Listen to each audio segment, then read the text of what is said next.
there. Last week we went to a show that kind of showed things that were available to help visually impaired people. So we saw a range of technology stuff, didn't we? We did. And we saw places that help people with visual impairments and support for carers as well. So we started off, we saw an Induction Hub that speaks, doesn't it? Yes. Which I think you found quite impressive. So it tells you when it's on, it tells you what temperature it gets to.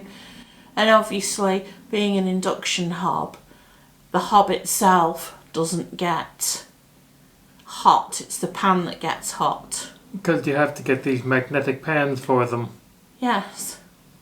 So that was quite neat, wasn't it? So you'd be able to cook something, if you had one, you'd be able to cook something on the hob and you'd know what temperature it was at, and you could set a timer on it as well, couldn't you? You could. Yeah. So I found that interesting. And we moved around a bit further and we came to the guy with the Android stuff then, didn't we? So this was kind of a system for people who've got Android phones, and voiceover and all of that scares them a bit. So it's kind of a text-based thing. So it's like this: write a text, make a call, look at your photos or browse the web or whatever. But it was in a list and it was very text-based and it read out the text, didn't it? It read out the text, and it can work on everything from your phone to your tablet to your television. It was a really convenient thing. As long as it's Android. Well, yes, as long as it's Android. So if you've got an iPhone, it doesn't work with that. And I think quite a few visually impaired people do have iPhones, don't they? Because they are very accessible. I know for me, it's the phone of choice. But I do know there are a lot of blind folks that like Android, so maybe for them this could be good for them. Maybe. And what did we see next? We saw the reader, didn't we? So this was kind of a machine that would sit on the table and you could put a book under it or a newspaper or something. It would read any size page up to size A3, so it's quite big. And it would read the whole page out loud for you, wouldn't it? It would, yes. And they had a travel brochure that they were showing off when they were showing how the reading bit worked. And for what it was really impressive. It was. And while we were on that stand, you had a go of the Orcam, didn't you? For those who are watching, what is the Orcam? Well, the Orcam is a device that attaches to the side of glasses. So there's kind of some magnetic strips you can put along the arm of the glasses, sort of about there where I'm pointing on mine, and it attaches there, and it has a camera in it, and it has a speaker at the back, so it's close to your ear, and it will read out what it sees. So if you see some text and you move your head in the right direction, it will read the text for you. And if you pay a bit extra, you can have it with facial recognition as well. So you see somebody that you meet quite often, for example. So say John had one and he saw me, he could show the Orcam me, my face, and say, Sue. So every time the Orcam would then see my face, it would say, Sue. And one thing I think that's worth pointing out, though, that you have to get special glasses. And if you are hard of hearing and blind, these also have a hearing aid feature that you can get as well, that you can set it to the T setting and it will cooperate with that just fine. Well, you can get special glasses, but they did say that ordinary ones could be amended too. They could put the magnetic strips on those, but they'd have to deal with that. So if you don't actually have any, it might be better just to go with the special ones that they've got. We moved on, and on another stall they had this kind of vibrating thing that you could put on your cane, didn't you, to help? Either your cane or you can hold it in your hand. And basically, I think it works on a similar principle to a bat. So it sends out like a sonic thing, and the echo back tells how far away an obstacle is, and you can set it to different lengths. So you could look for obstacles that are 1 metre away or 3 metres away. So you could just sweep this round, and when it isn't vibrating, you know that there's a gap there because it hasn't had the echo come back to it. I think that's how it works, do you? Yes, but how you explained it sums it up how it works just fine. You can wave it around, and if it vibrates, then there's something there. If not, then there's a gap. So it's designed to work with your cane, so it can help you find obstacles better. Or you could point it upwards, and if there's any overhanging obstacles that your cane wouldn't find, it saves you bashing your head.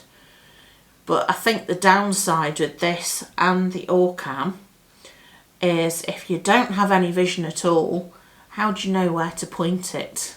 That's your issue, isn't it? More so with that than the Orcam, really. If the vibrating cane thing, really convenient thing, but if I know that there's something overhead, then why do I need the vibrating thing? Because I know that it's there. Yeah. Unless you're constantly moving it in a great big circle while you're walking along, which I think would look a bit silly, and it would make your arm ache. Well, that, and if you're moving it in a big circle, it could be you could move it in the direction that the thing isn't pointed. You could move it, but while you're moving it, while it's going down, while there's something that's overhead that you didn't catch because you moved it down at the wrong time. Yeah. I think this would have been a very good question to ask at the time, and I regret not asking. Oh wow. We also saw a braille notetaker, which is basically a small device. They range from the size of a smartphone to something a bit bigger, and they work on 8-dot braille, which I believe was created to make it easier to work with computers, because you can have 256 combinations with 8-dot braille, which coincidentally is how computers work. And I noticed when I looked at 8-dot braille that it's based on 6-dot braille. So your dot for A, for example, is the same in both 6-dot and 8-dot. And for B, it's the same. For C, it feels the same. It's different dots, but they feel the same. It's the 2 across the top. So I think if you wanted to learn 8-dot braille, it wouldn't be a huge step up from 6-dot braille. Now the salesman tried to tell us that 6-dot braille is obsolete and it's all 8-dot braille now, which, to be honest, I don't believe, because I still see a lot of 6-dot braille. Braille books are written in 6-dot braille. When you have braille on medicines, on the boxes and the labels, that's in 6-dot braille. When you've got braille on signs or buttons in lifts or on buses or whatever, they're in 6-dot braille. So I think his claim that 6-dot braille is becoming obsolete was a bit far-fetched, to be perfectly honest. Perhaps it could be something in the future that could be the case, but there's a lot of that word could. Yeah. And I'd like to believe that's what he meant. I don't think he meant to say that it was obsolete this very second. No. But it did look pretty cool, the braille note taker, so you could just sit and take notes in 8-dot braille once you'd adapted to that from your 6-dot braille, obviously. So that was pretty neat, wasn't it? It was. And as I said earlier, there was all sorts of other organisations there. So there was something for carers, there was something for deaf-blind people, There was something for veterans and for elderly people with sight loss, and there were people there from Diabetes UK, because diabetes can cause blindness if it's not treated, and there was macular degeneration as well. So there was quite a wide variety of support available. Oh, and there was guide dogs there as well, wasn't there?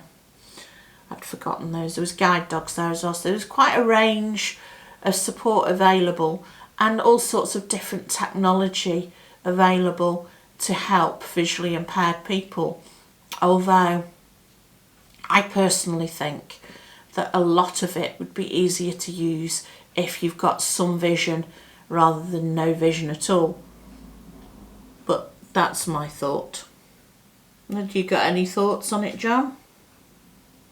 I think it's easy to use if you have vision or if you don't have vision. I think it's all about just playing with it and finding out the best way that works. Getting used to it and training, because I think the Orcam has training with it, doesn't it? So you get used to that. If it had a training, I don't remember that being talked about. Yeah, it probably does. has. It has to have it, but yeah, he did quote the price, which included a training.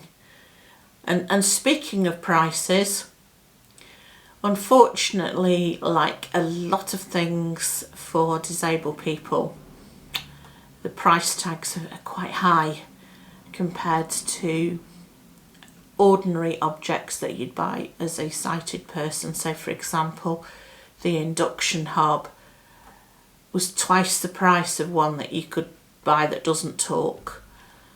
So, unfortunately, that's the downside, isn't it? it is what it is. Unfortunately, it's not down, it's not up. It's just how things work. Anyway, we hope that you found this video interesting, and if you like it, please give us a thumbs up. And if you don't already, please hit the subscribe button, and then you'll never miss one of our weekly uploads. Thanks for joining us, and we'll see you next time. Bye!